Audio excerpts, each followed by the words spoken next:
Meron po tayong gagawing airbox. Ito po, pang Pro Bilugan. Ayan pa po yung mga ibang airbox natin. Ayan po, mga naka-stock po.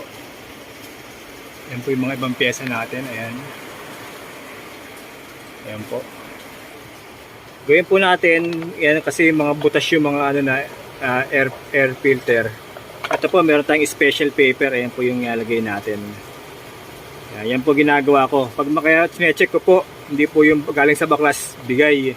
Chinecheck po natin yan kung maayos, tapos nililinis po natin yan, yung mga dumi-dumi bago ibigay sa buyer. Tapos po lagyan po natin ng, ayan po, ng air filter. Ayan, ganda yan, no? Yan po yung kakabit natin.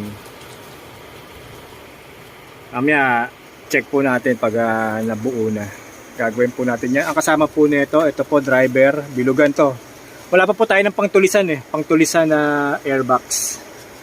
Puro pambilugan po yung airbox. Tapos ito po, kasama niya bracket ng leg shield.